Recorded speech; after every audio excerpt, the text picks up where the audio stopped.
pero nunca habíamos querido pertenecer a un movimiento por diversas razones. Principalmente veíamos mucha incoherencia a veces en ciertos movimientos.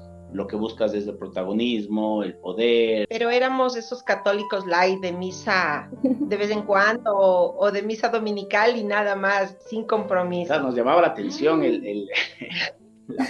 la forma como se hacía la adoración. Fue un impacto, fue un shock, pero el Señor me tenía preparado otra cosa. Mi papá se enferma, le descubren un cáncer en etapa terminal. Cuando entiendes de eso, puedes inclusive festejar la muerte de una persona. Me costó bastante. Todos somos humanos y todos somos pecadores. Nos verán mal.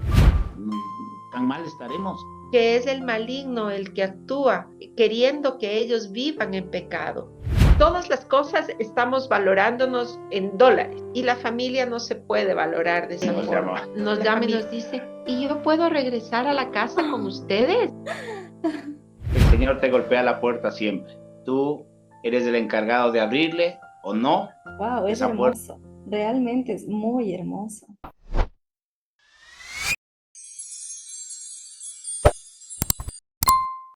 Bienvenidos a Amor en Acción, el podcast en donde el amor se convierte en movimiento.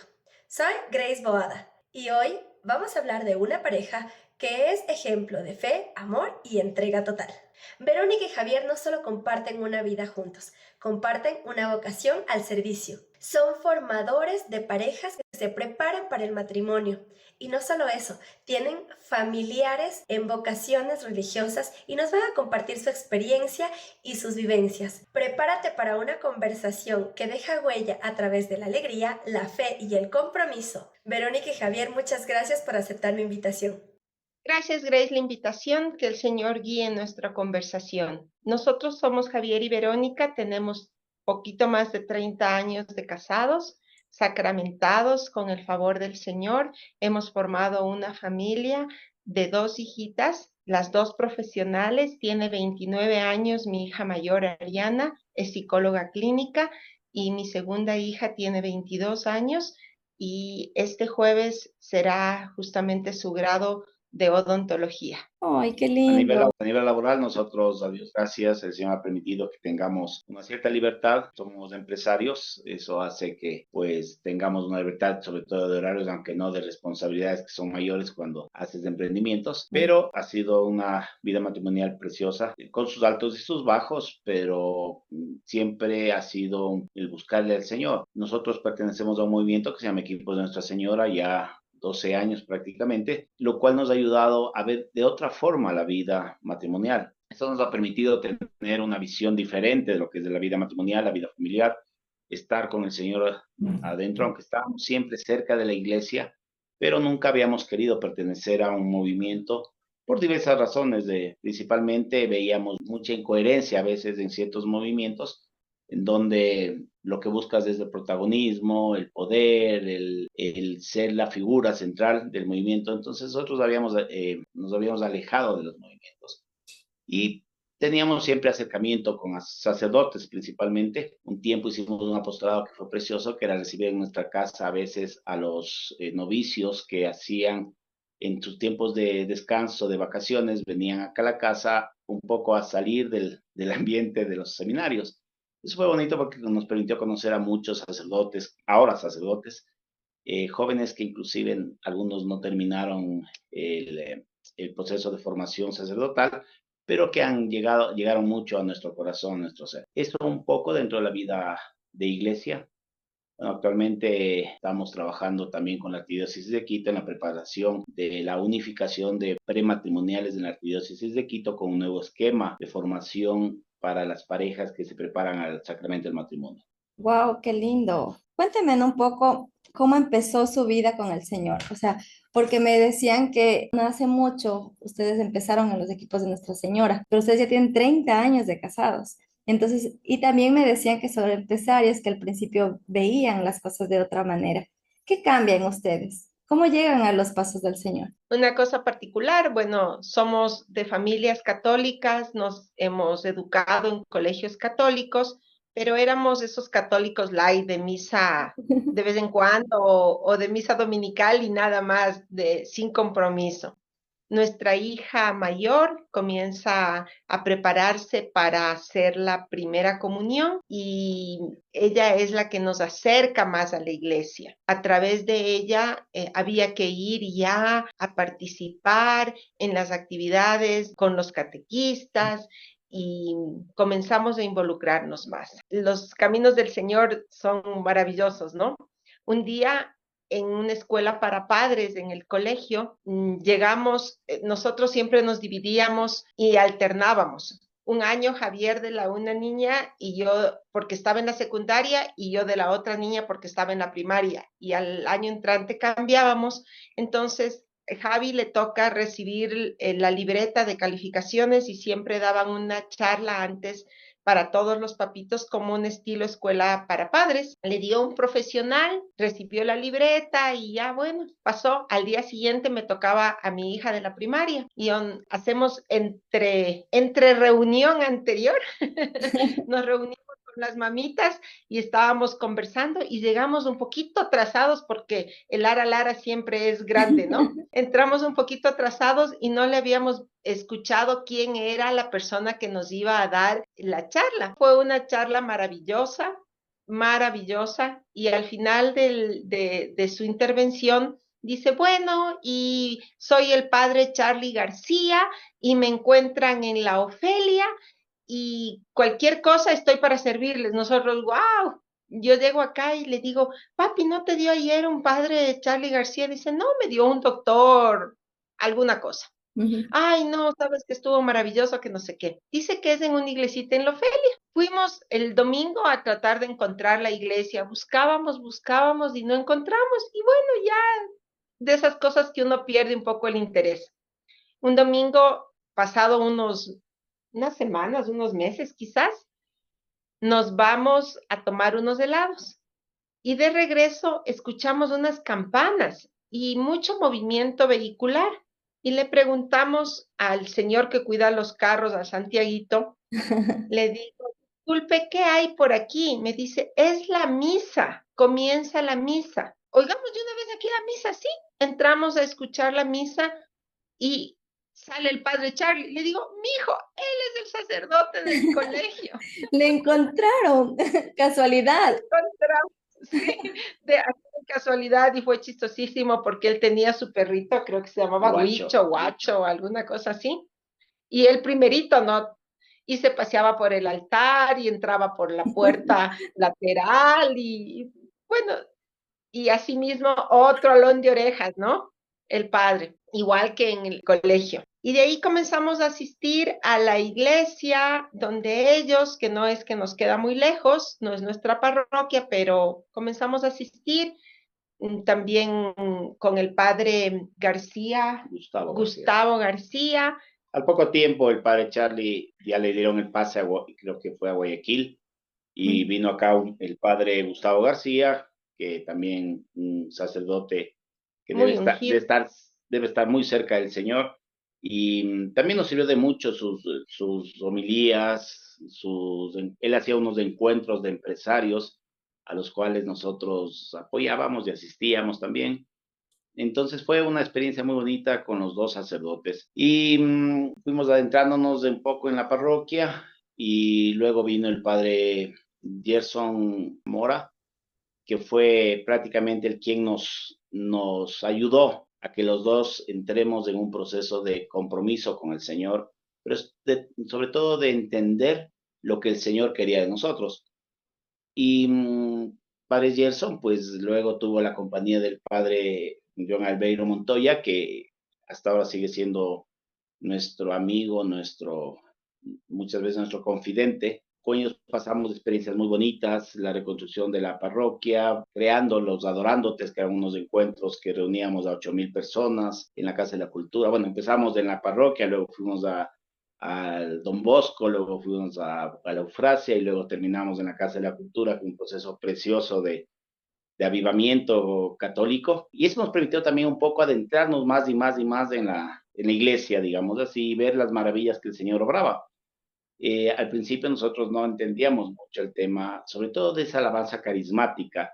Recuerdo tanto que al principio nosotros, claro, entrábamos a veces a las misas o a la adoración al Santísimo y claro, nos llamaba la atención la forma como se hacía la adoración, pero el Señor va tejiendo, ¿no? Y el Padre Gerson en eso fue nuestro maestro, nuestro guía, de entender qué quería el Señor con nosotros. Pasaron algunos años que trabajamos con ella y trabajamos o le ayudamos junto a Estuvimos ellos, estuvimos cercanos. cercanos de ellos, grandes personas. Y luego pues vino el Padre Ismael Nova. Pero antes de eso, el padre Gerson mm, formó Formó la la escuela. escuela de Un laicos. día me llama, me dice, quiero formar la escuela. Bueno, la idea era hacer un convenio con la Universidad Minuto de Dios en Bogotá para hacer un centro de formación que tenga la acreditación de la Universidad Minuto de Dios.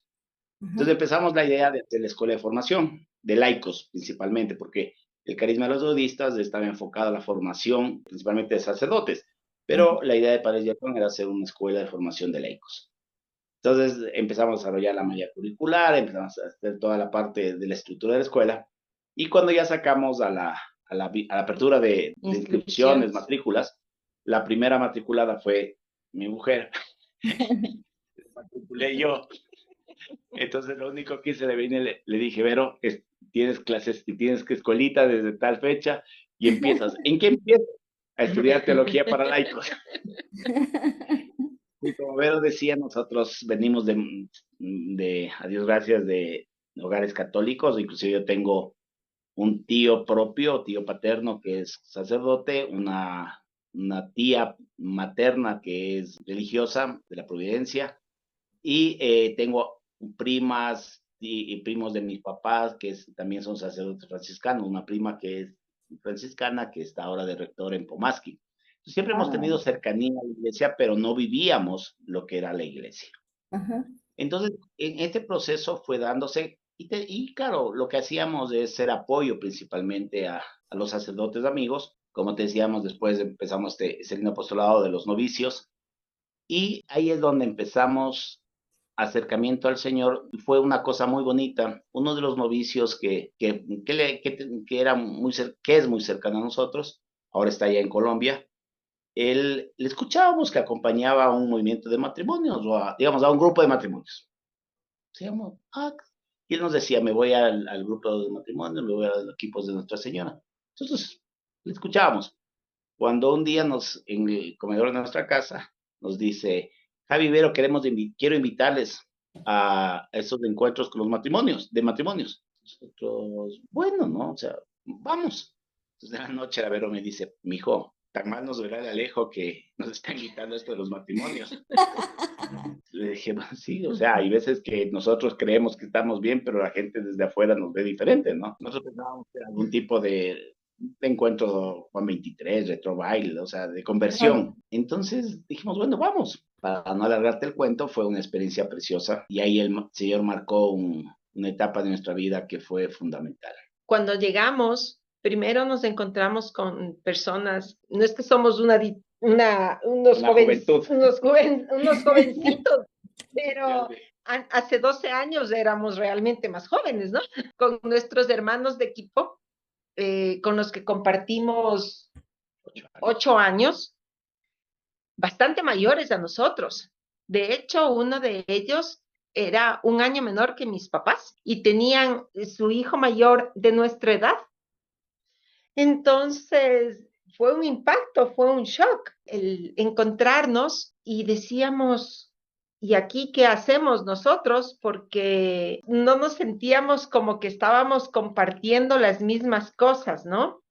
Pero Dios en su infinita bondad, porque es tan maravilloso, ellos estaban hablando en ese momento de otros temas adicionales como el nido vacío, como la enfermedad, como el acompañamiento. La aceptación de la muerte. Exactamente. Pero lo lindo fue que obviamente al principio nos dio un shock, pero luego vimos que lo que ellos conversaban de su vida diaria, un proceso que se llama de puesta en común, eh, era lo que nosotros íbamos a vivir luego de años, o sea, de algunos años, era recoger tanta experiencia que ellos tenían. Entonces nos fuimos adentrando de a poquito, de a poquito. Fue un proceso muy bonito, pero no entendíamos para qué el Señor nos tenía en ese grupo. Entonces comenzamos a ir desde el mes de junio, me acuerdo tan claro. Junio, julio, agosto, septiembre, topaban estos temas de la enfermedad, de la viudez, de la aceptación de la muerte. Y claro, tú te sientes joven, ¿no? Y dices, bueno, eso está bien lejano, eso todavía no es para mí, porque creemos de que todos vamos a fallecer viejitos. Pero el Señor me tenía preparado otra cosa. Después de estos 4 meses que habíamos asistido y que ellos topaban estos temas, mi papá se enferma, le descubren un cáncer en etapa terminal, que desde el momento que le descubrieron el cáncer hasta que falleció, apenas pasaron 31 días. Y yo creo que el Señor, en su amor maravilloso que me tiene, lo que hizo fue prepararme para poder perder a mi papá. Eso nos ayudó mucho a afrontar de diferente forma, y ahí viene el diferente forma. De diferente forma la aceptación de la muerte de Carlitos Amable, donde para todos, inclusive para mis hijas, porque él era un abuelo excepcional y cariñoso con mis hijas, fue diferente el aceptar la muerte de un ser humano, sabiendo que él va por sus méritos, por sus obras y por su fe a estar cerca del Señor y no tomarle la muerte como un proceso de castigo o de por qué a mí, sino de felicidad sabiendo que él va a estar en mejores manos, ¿no? Entonces, eso nos llevó a nosotros a decir, aquí es donde, donde Dios quiere que estemos. Ujú. Fue lo que a nosotros nos dijo definitivamente, esto es lo que nos ayuda, porque fue impresionante cómo sentimos el cariño, el afecto de personas que conocíamos tan poco tiempo, de personas que fueron apoyo en esos momentos difíciles, que tan cercanos, Tan sacerdotes, incondicionales. la misa fue concelebrada por seis sacerdotes, seis Sí, sacerdotes, sacerdote. o sea, fue amigos, fue un tema que, te cuento, Grace, cambia nuestra vida. Luego de eso, claro, empiezas ya un proceso de formación, empiezas ya a hablar sobre el tema matrimonial, el tema pareja y la palabrita que es fundamental, que es la espiritualidad conyugal. Que para nosotros fue eso o para los Zens es lo que fortalece nuestra vida, o sea, llegar a la santidad juntos, buscar la santidad juntos. Es un tema que no muchas personas tienen esa gracia del Señor de vivir. Hay veces que los matrimonios, normalmente, los matrimonios caminan desiguales, o el uno más adelante, el otro más atrás, o a veces solamente el uno. Tengo una tía que sabía decir que ella caminaba coja porque su esposo no le acompañaba nunca. Entonces es más o menos esa figura, es interesante, ¿no? Es, es, es, buscar, es buscar ese apoyo en realidad en todo momento y principalmente en la parte espiritual. Cuando el uno cae, el otro está listo para levantarle, para ayudarle a seguir caminando, para empujarle, para socorrerle. Y así es el camino del matrimonio. El matrimonio no es fácil per se si no lo entiendes como un camino de dos personas diferentes con un mismo objetivo. Ese proceso fue precioso, el inicio fue precioso. Los procesos de formación dentro del movimiento, el entender lo que era el sacramento del matrimonio, yo ahí tengo una vida, un testimonio que yo no creía mucho en el matrimonio porque mis papás se separaron cuando yo tenía 17 años. Fue un momento muy difícil en mi vida porque nunca entendí por qué se separaron. Nunca se divorciaron, pero se separaron. Y yo no creía en el matrimonio también porque dentro de mi familia, principalmente mi familia materna, el matrimonio lo vivían como Un un adorno. adorno, un estatus social, un qué dirán, y algunos de mis tíos lo tomaban como si me va mal me divorcio y punto, ¿no? Entonces no tenía ese concepto de matrimonio. Al haber también una división familiar, el hecho de que con mis hermanos, lastimosamente a veces los padres toman de trofeos de guerra a los hijos, ¿no? Entonces, al haber la separación de mis papás, también hubo una separación familiar de hermanos. Yo nunca valoré esa relación de hermandad, porque además yo tenía hermanos con muchos años de diferencia. Pues yo no viví una relación de hermandad con mis hermanos. Entonces, para mí, tener hijos no era muy importante. Tener hermanos no era muy importante. Y de hecho, eso lo trasladé a mi hogar, al no querer tener hijos. El Señor también, en su infinita sabiduría, no nos dejó obrar mal, y enseguida, luego del matrimonio eclesiástico, Vero quedó embarazada. Entonces ya cuando fuimos donde el ginecólogo, supuestamente a buscar un método anticonceptivo, nos dijo: ¿de qué método me están hablando si ya está embarazada? El Señor ha ido obrando, de a poco ha ido obrando, así con gotitas, pero el tema del ingreso a los ENS es lo que ha marcado nuestra vida. Y luego de eso sí ha sido un proceso de entrega al Señor. De los 12 años que estamos en los 11 años hemos estado en servicio dentro del movimiento. Estamos ya 3 años en este tema de la Comisión de Prematrimoniales de la Arquidiócesis de Quito. Y lo que hacemos ahora es, yo nunca me había planteado el hecho de la defensa de la vida, eh, ser, ser en contra del aborto, de la eutanasia, pero ya adentrándote en esta vida de familia, te das cuenta lo importante que es defender lo que la iglesia y lo que el Señor ha pedido, porque más allá de la iglesia, Jesús mismo ha pedido el tema de la defensa de la vida. Y en esa parte también nos hemos enfocado, digamos, dentro de las posibilidades, ¿no? Bonito. Es una historia muy, muy bonita. Tengo algunas preguntas de lo que ustedes dijeron. Y la primera pregunta que quiero hacerles es, ¿cómo uno le da ese sentido a la muerte en un proceso tan fuerte, ¿no? Cuéntame un poco cómo fue esa experiencia de darle un sentido diferente a la muerte en un momento tan doloroso y ver el reflejo del Señor de pronto en otras cosas y en otras personas. Mi papá siempre decía, lo único que le pido a mi Señor es que me dé una buena muerte. Y creo que el Señor fue tan bueno con él que le dio una buena muerte, porque por su temperamento, por su carácter, él no hubiera podido soportar tratamientos, Quimioterapias. quimios, operaciones. No. Entonces, cuando descubrimos que mi papi estaba enfermo, tuvo tiempo para recibir las demostraciones de cariño y afecto de muchísima gente.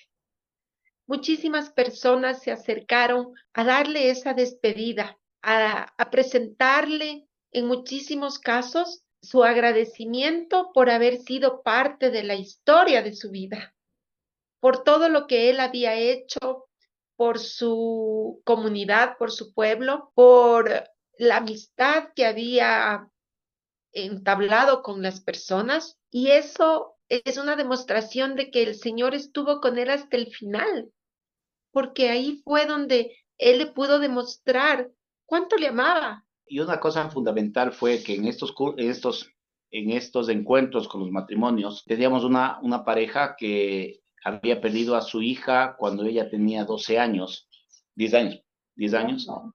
Eh, y claro, cuando hablaban ellos de la aceptación de la muerte, para nosotros era medio complejo entenderlo, pero cuando ellos dieron el testimonio, bueno, los demás miembros del equipo, los demás parejas sabían de este, nosotros no lo sabíamos. Cuando ellos dieron el testimonio de cómo le tenían a su hija como compañera de vida, como razón de haber vivido, para nosotros decíamos, aceptar la muerte de tus papás o de tus mayores es fácil, o sea, es entendible, no fácil, entendible, pero aceptar la muerte de un hijo debe ser un proceso muy fuerte. Y ellos decían que eso la muerte de su hija les fortaleció en el Señor. Entonces, para nosotros era una Inentendible al inicio. inentendible, ¿no? Pero claro, cuando te das cuenta lo que el Señor pide, te das cuenta lo que es el caminar terrenal buscando esa santidad al final, es donde te das cuenta que en realidad la muerte es un paso nada más, es un paso de gloria, es un paso de una mejor vida. Cuando entiendes de eso, puedes inclusive festejar la muerte de una persona. Puedes inclusive hacer que esa persona que fue en la tierra, fue un compañero de caminar, sea tu intercesor para que tú no falles en ese caminar para poder llegar a la gloria del Señor. Ese es el entender la muerte dentro del aspecto cristiano. Un gran santo de la iglesia, San Hurtado de Chile, él hablaba de que la muerte del cristiano tiene que ser una muerte de felicidad porque es un paso trascendental al Padre. Cuando fallece mi papá se va súper contento, contento al saber de que iba a tener un bisnieto. Fue una cosa muy particular. Yo digo que es una cosa de Dios porque él amanece soñando de que va a tener un bisnieto. Ni siquiera mi sobrina sabía que estaba embarazada. Wow. Y cuando ya en la noche, después del trabajo de mi sobrina y de todos, hubo el festejo en la clínica de la noticia de saber que mi sobrina estaba embarazada, nos dio la bendición a todos, se despidió de todos y él decía que él se va tranquilo porque es la prolongación de la vida su bisnieto y con una frase muy particular, porque dijo, yo he sido bueno en la vida, no le debo nada a la vida, ni la vida me debe nada a mí. Me voy a verle a mi mamá está en el cielo y yo me voy a juntarme con mi mamá. Y para que ustedes estén luego conmigo, tienen que ser buenitos en la vida. ¡Ay, qué lindo! ¡Qué Entonces, es una hermoso! manera de entender la muerte. Y te deja un legado, ¿no? Ay, qué Sí, lindo. O sea, te deja un legado porque te deja eh, ese granito, esa espinita de decir, no, si yo quiero estar con mi papá, yo tengo que ser bueno y tengo que hacer que los míos sean buenos porque también quiero que ellos estén conmigo. Wow, es hermoso. Realmente es muy hermoso. Y ese sentido que de pronto tenemos de la muerte cambia por completo porque es totalmente. encontrarnos y ver el rostro del Señor y saber que con Él no hay penas, no hay dolores, no hay nada, ¿no? Qué bonito, qué bonito. Dijeron también por ahí, al principio me llamó mucho la atención que Javier dice, hay muchas incoherencias dentro de la iglesia, muchas incoherencias que de pronto vemos o ven las otras personas y a veces por eso se alejan, porque hay muchas incoherencias.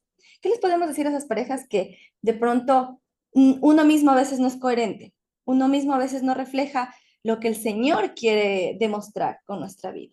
Todos somos humanos y todos somos pecadores. Nadie es perfecto. En la vida nosotros no estamos para juzgar. Y es lo que a nosotros nos alejó mucho de esta gracia de estar cerca de la iglesia porque lo veíamos como humanos. Lo veíamos como que las personas que cometían el error generalizábamos a la iglesia como tal. Por ejemplo, había movimientos o grupos donde siempre la cabeza eran los mismos, de los mismos, de los mismos. Digamos, debe haber intercambio, debe haber gente que renueve, que fortalezca, o movimientos donde lo que se busca solamente es el protagonismo, o sea, yo, el yo, y yo, y yo. Eso no nos dejaba acercarnos a movimientos, aunque estábamos cerca de la iglesia, pero no nos acercábamos a movimientos. También sí hay un tema de clericalismo, donde hay sacerdotes, donde al laico lo tiene, digamos, alejado del ajetreo pastoral, y eso hace que las comunidades dependan del cura. Te lleva el cura, no lo que es en realidad la palabra del Señor, no esa vivencia personal.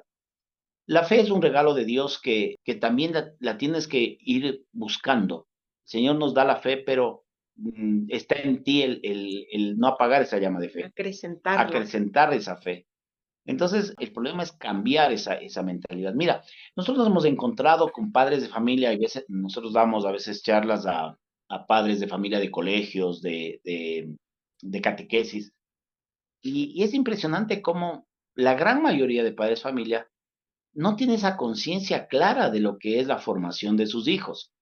Creen que porque dejan en colegio católico, las monjas o los curas son los que tienen que educarles a mis hijos, cuando en realidad la educación es parte del hogar, es en el hogar y se terminará en el hogar. Cuando damos charlas y les hablamos, por ejemplo, de fortalecer su matrimonio, es lo que nos pasó a nosotros al principio, o sea, nos verán mal, tan mal estaremos. Y no es que estés mal, o sea, no es el tema de estar mal o bien, sino estar juntos con el Señor, estar mejor, vivir las cosas, las penas con una fe, con un apego a la providencia del Señor y vivir las alegrías con esa misma fe, con la alegría del Señor. Entonces, es un poco eso lo que llamamos a las parejas a que no cierren sus puertas a un llamado, a una vivencia con Dios. No somos perfectos, nunca lo vamos a hacer perfectos, pero busquemos esa perfección busquemos ese caminar con Dios en búsqueda de este encuentro con el Señor, que es un poco el plafón, es llegar a la muerte, aceptando que el Dios en el que nosotros creemos es el Dios de amor, que nos recibirá por más imperfecciones que tengamos, nos recibirá al final de nuestros días en su reino celestial. Y tener claro también de que si nos acercamos a la iglesia, si nos acercamos a algún movimiento, lo hacemos con la finalidad de encontrarnos con el Señor, que de pronto los imperfectos que están alrededor o a la cabeza mismo no son los que seguimos, no son los que queremos ver, sino es el Señor al que queremos ver, ¿no?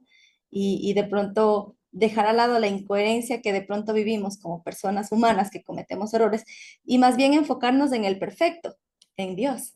Ujú. Exacto, seguimos al Señor, somos cristocéntricos.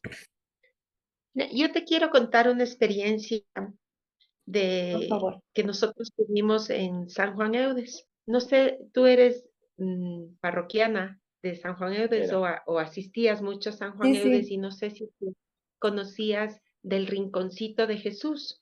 Cuando yo estuve ya No, no hubo. allá. Ajá. Bueno, el tema del Rinconcito de Jesús nace por una iniciativa con el padre Ismael Nova, que era quien vino después del padre Gerson Mora. Y como yo ya había acabado la teología, decíamos, bueno, ¿en qué vamos a poner en práctica lo que hemos aprendido? Y decidimos familiarmente hacer un servicio con los niños que van a la iglesia con sus papás a misa de 9 de la mañana y que por la edad no pueden estar, no pueden entender el evangelio, no están quietos, molestan al de al lado, no le dejan escuchar a la mamita o al papito con toda la devoción. Entonces, reuníamos a todos estos niños y les llevábamos a una de las aulas de atrás y compartíamos con ellos de forma didáctica, de forma muy lúdica y apropiada para la edad, o el Evangelio del día, o la vida de algún santo, o la vida de Jesús en algún episodio que sea más fácil para ellos. Adicionalmente les enseñábamos todo lo que es la iglesia y nos encontrábamos con niños que no sabían ni persignarse, que no sabían orar, que no sabían por qué su papá estaba en la iglesia. Entonces, esas son parte de las incoherencias, ¿no? Que vivimos como familia. Yo voy a misa, comparto, a lo mejor hasta comulgo, pero mi niño de 6 años, de 7 años, de 4 años, de 5 años, no conoce nada de mi fe, no participa. Y es muy triste, porque los niños son el futuro de la iglesia, del futuro de la sociedad, del futuro del mundo. Y si es que los papitos no tomamos en nuestra mano la educación, como Javier decía, no es responsabilidad del colegio, es responsabilidad de la casa, Ujú. es responsabilidad nuestra. Sí, justamente es una responsabilidad que les hemos dejado para los otros, que pensamos que los otros nos tienen que dejar, nos tienen que dar haciendo. Y también quitando esa idea de que la educación es compartida, falso. La educación, ellos te dan herramientas educativas en el colegio. La educación es de la familia. La educación es netamente responsabilidad de los padres. No es un momento de decir como sacrificio, sino simplemente es un don, un regalo que nosotros damos a nuestros hijos con la fortaleza que nos da el Señor. Esa es la educación. Entonces sí, mira, este tema del rinconcito de Jesús fue precioso porque también nos ayudó a nosotros a ir viendo que la necesidad de fortalecer familia. En este tiempo todavía no estábamos en movimiento, no estábamos todavía cerca, pero lo tomamos con un apostolado. Inclusive nuestras hijas eran las que nos comprometían en un grupo de jóvenes, había unas tres, Dos cuatro hermanas, chicas que domingo a domingo nos ayudaban a cuidar a los niños. La providencia del Señor siempre nos daba para darles un un refrigerio, una refrigerio, colación. Eh, hacíamos ¿Sabes? manualidades, obras de Unos, teatro, participaban los niños, aprendían. Sí, fue lindo. Y por un tema de salud que a mí me operaron, tuvimos que dejar de asistir y en el interín del tiempo de mi recuperación, lamentablemente, y hubo eh, cambio de párroco, entonces ya ujú, no, ya no no, entendió el no, sí, no mensaje. era, nos debemos a la obediencia, ¿no? Correcto. Y es ahí donde también nos ayudó mucho a entender la situación de la familia, ¿no? Dentro de lo que también dijiste, nos damos cuenta ahora que el matrimonio se está viendo como un adorno, ¿no? Decías que tu familia veía el matrimonio como un adorno, pero imagínate si nos vemos años atrás y decimos antes, ellos pensaban que el matrimonio es un adorno. Imagínate ahora que ya la gente ni siquiera quiere casarse, ni siquiera quiere tener una familia, ni siquiera creen para nada en formar un hogar, que se está pensando en otras cosas, digamos, fuera de lo que es la unión familiar.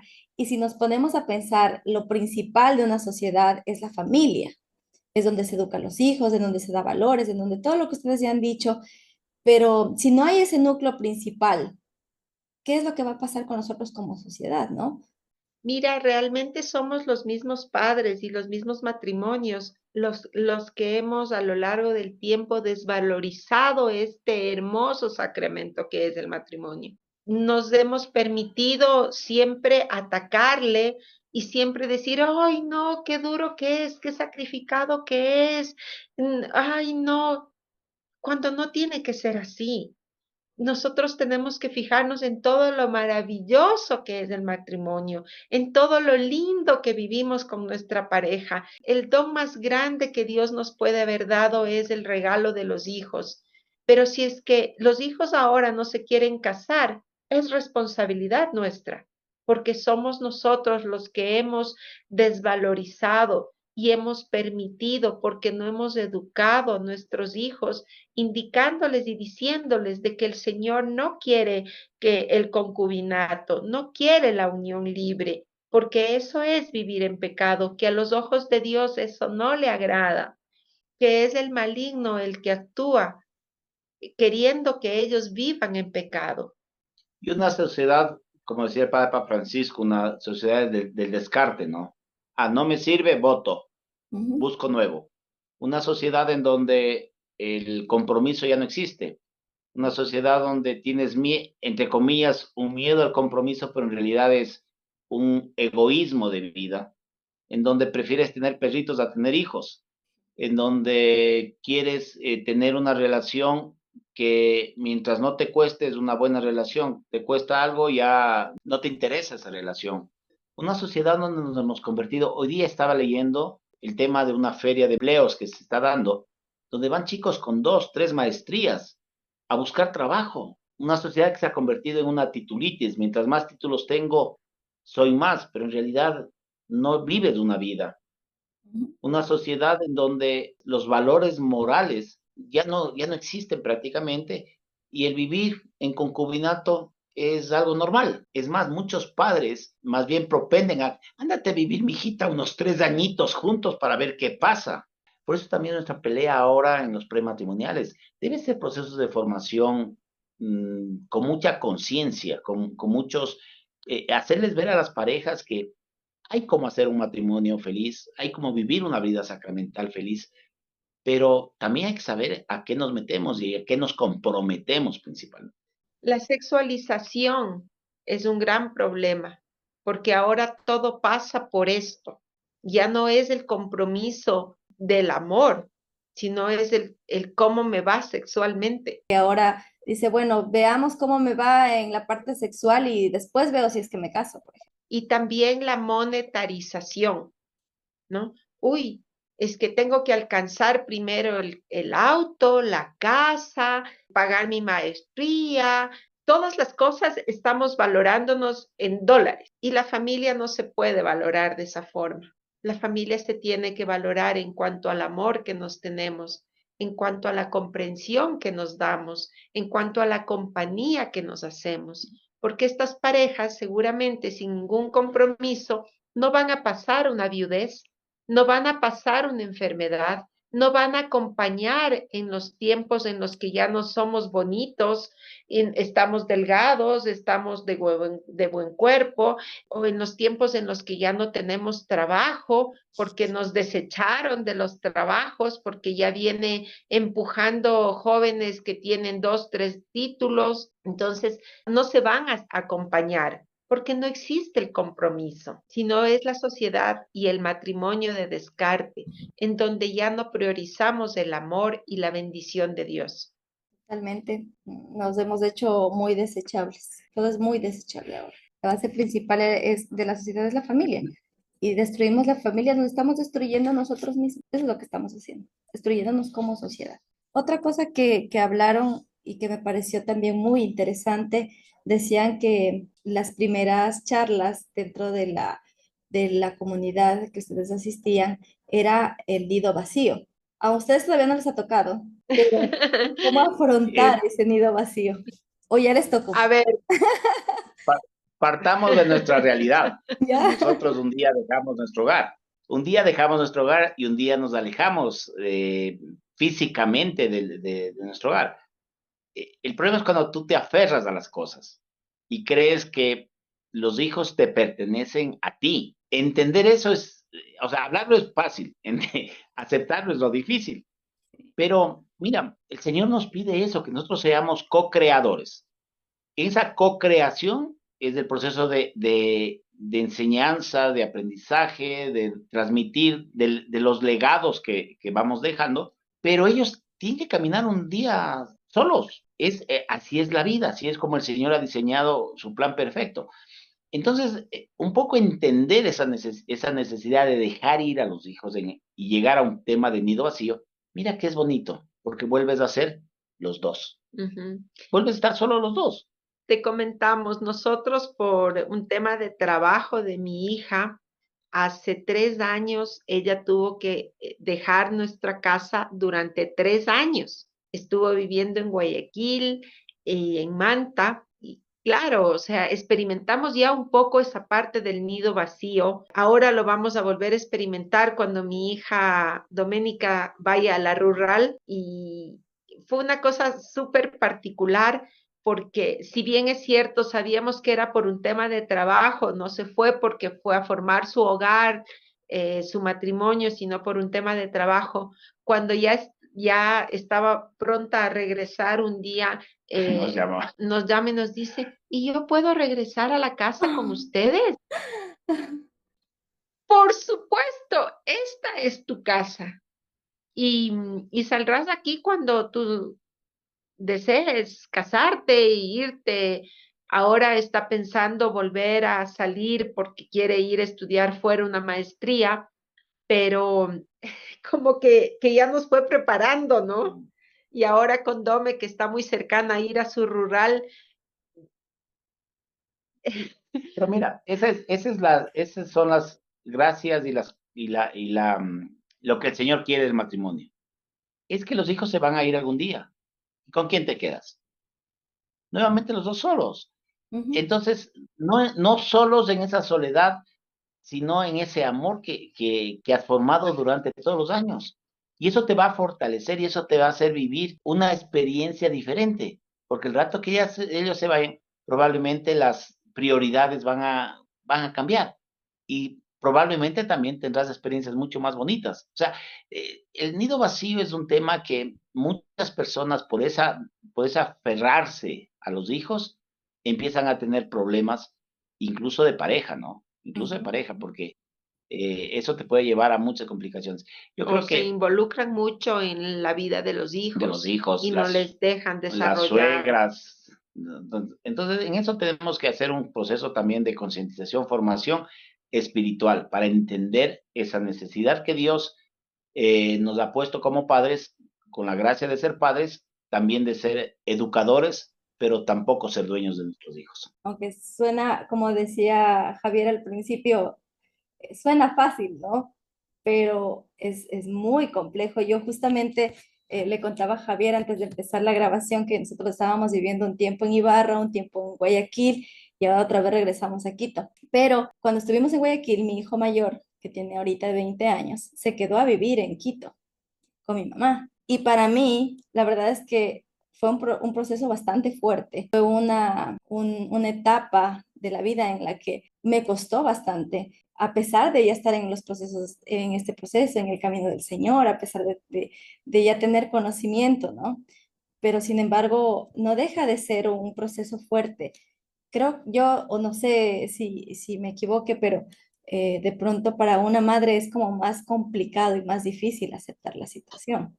Ujú. Sí, por ese amor maternal, ese amor de no desprenderse, ¿no? Pero mira, todo está en manos del Señor. Nosotros, cuando Arenita tomó la decisión, por ejemplo, ¿qué puedes hacer tú como ser humano? Decirle, no, te quedas amarrada aquí amarrada a la pata de la cama. No, con Vero tuvimos unas lindas experiencias en esa parte porque obviamente todo lo consensuamos, todo lo hacíamos comunicándonos. Entonces, cuando veíamos que necesitaba nuestra hija de nosotros, lo consensuábamos, digamos, ofrecíamos nuestro apoyo. Y todo lo hacíamos en base a lo que el Señor pida, porque ese es otro tema que a veces creemos que por nuestras fuerzas lo podemos lograr, Ujú. cuando en realidad es voluntad del Señor. ¿Ves? Y también estas experiencias nos traen nuevos retos a nosotros como padres, ¿no? Para afrontar el nido vacío, también hay que prepararse a lo largo de la vida, porque si es que tú has desgastado tu relación, si es que tú la has maltratado, tu relación, al final, cuando se van los hijos, existe un abismo entre el esposo y la esposa y Te quedas con el enemigo. exactamente, te vuelves un enemigo, porque a lo largo de todo este tiempo, en vez de cultivar tu relación, en vez de saber que somos una sola carne y que a la final vamos a quedarnos una sola carne, por ese maltrato, por esa forma de vivir mal tu relación matrimonial, luego no puedes compenetrarte nuevamente. Ujú. Existen muchos dolores, existen muchos rencores que te impiden poder afrontar ese nido vacío. Y es donde generalmente las mujeres se abocan a meterse y a inmiscuirse mucho en la vida de los hijos. No los dejamos esa libertad que necesitan, incluso hasta para madurar ellos, ¿no? Me gustó también una parte que dijo Javier sobre el tema de que él tiene mucha familia que son religiosas y también me gustó la parte de que ustedes dicen que han recibido muchas personas con ese carisma para querer servirle al Señor desde el sacerdocio, ¿no? Cuéntenme un poco cómo es la experiencia de tener familia o de tener gente muy cercana que sean sacerdotes y que de pronto no es una vida tradicional a la que estamos acostumbrados. Bueno, en mi caso, en el caso de la familia nuestra, hace tiempos atrás, decían que tener un médico, un religioso o sacerdote en la familia era una bendición de Dios. En realidad es una experiencia preciosa. De hecho, mi tío nos casó, bautizó a mis Bautizó hijas, la Wow. primera la primera comunión, comunión de Tome, nuestra renovación de nuestra votos. renovación de votos. Entonces, es precioso. Pero mira, en el movimiento nos pasa otra cosa igual, porque el movimiento, por cada equipo, que somos de entre 5 y 8 parejas, siempre está un sacerdote que le denominamos sacerdote conciliario. Entonces, pasamos a ser una familia de elección, ¿no? Donde vive el sacerdote con la realidad matrimonial y nosotros vivimos la realidad sacerdotal. Es Ujú. una experiencia preciosa esa conjugación de los dos sacramentos de servicio. Entonces, el tener familiares religiosos en realidad es una bendición. En realidad es una bendición. Es también ver esa figura del héroe. Yo recuerdo tanto a mi tío, él es franciscano, a Dios gracias todavía está con vida, aunque está viejito, pero para nosotros era hermoso verle vestido de hábito y de sus mangas anchas sacaba las fundas de caramelo, sacaba los regalos, sacaba. Para nosotros encontrarnos con el tío César o Ernesto en la orden religiosa, era una maravilla porque algo nos tocaba, algo había.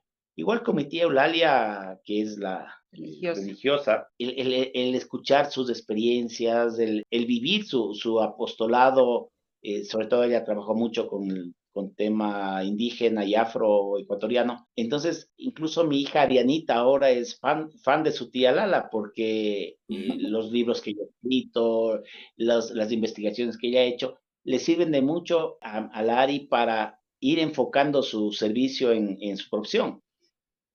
Es precioso, es precioso. De hecho, por ejemplo, mi prima, que es monjita franciscana, es madrina de bautizo de mi hija Doménica, son experiencias preciosas, son experiencias que en la vida del niño te va formando también ese acercamiento a Dios. Porque dices, si él lo pudo, yo, ¿por qué no? Ujú. Y qué bonita también la experiencia de poder recibir personas que se están formando para el sacerdocio en su casa. Eso fue una cosa muy bonita porque un día Javi me dice que él quiere tener una misión con los sacerdotes y los chicos seminaristas porque él veía, como por la cercanía que tenía con los amigos sacerdotes, que vivían una vida de soledad, una vida en donde el estar lejos de su familia y el estar también, Muchos lejos de su país, exactamente, muchos lejos de su de país. sus costumbres, de su cultura, de su comida. Ujú. Era difícil. El católico generalmente distancia mucho al sacerdote y adicional, como un amigo nuestro sacerdote decía, somos el basurero de ustedes, porque ustedes acuden donde nosotros cuando están cargados de problemas. No acuden donde nosotros a contarnos una buena nueva, a hacernos partícipe de algo bonito. No, vienen donde nosotros solo cuando tienen dificultades y problemas. Entonces, escuchando esas palabras, Javi dijo, no, yo creo que tengo una misión que es acompañarles. Entonces, preparábamos la comidita un domingo familiar aquí o un sábado, porque domingo tienen generalmente mucha actividad, un sábado les traíamos, conversábamos, salían de su entorno o a lo mejor un lunes que ellos tienen Descansan. descanso y podíamos conversar ya no como el confesor, como el sacerdote, como el acompañante espiritual, sino como El hermano. el hermano, con quien tú puedes conversar de cualquier tema que a veces para ellos les es prohibido por la idiosincrasia básicamente de De la sus cultura. fieles de la comunidad. Ujú. Entonces, acompañarles, jugar juegos de mesa, tomarse un vino, compartir una cerveza, una carnecita asada, cualquier cosa. Y fue muy bonito porque conocimos el otro lado del ser humano, del que está detrás del púlpito. Sí, porque no Y con los dejan de ser chicos se seres involucran. humanos, ¿no? Finalmente, y son muy juzgados, porque están al ojo de todas las personas viéndoles que todo sea perfecto, porque ellos no se pueden equivocar. Así es. Y con los chicos seminaristas era bonito porque incluso en la habitación que estamos ahora, que es nuestro cuarto de estudio, adecuamos una cama, un dormitorio. Adecuamos un dormitorio. Entonces los chicos me llamaban, Javiercito, sabe que tenemos permiso, pero yo no quiero irme al convento a dormir en el convento. ¿Puedo ir a la casa? Claro, vete. Entonces le recibíamos, desayunábamos. Tenemos un amigo un franciscano que dice que cada vez que viene a Quito, porque está prácticamente su misión la ha hecho fuera de Quito, cada vez que viene a Quito siempre nos llama, ¿puedo ir a la casa para dormir ahí? Claro, venga nomás, felicito, porque el convento es muy frío. Ujú.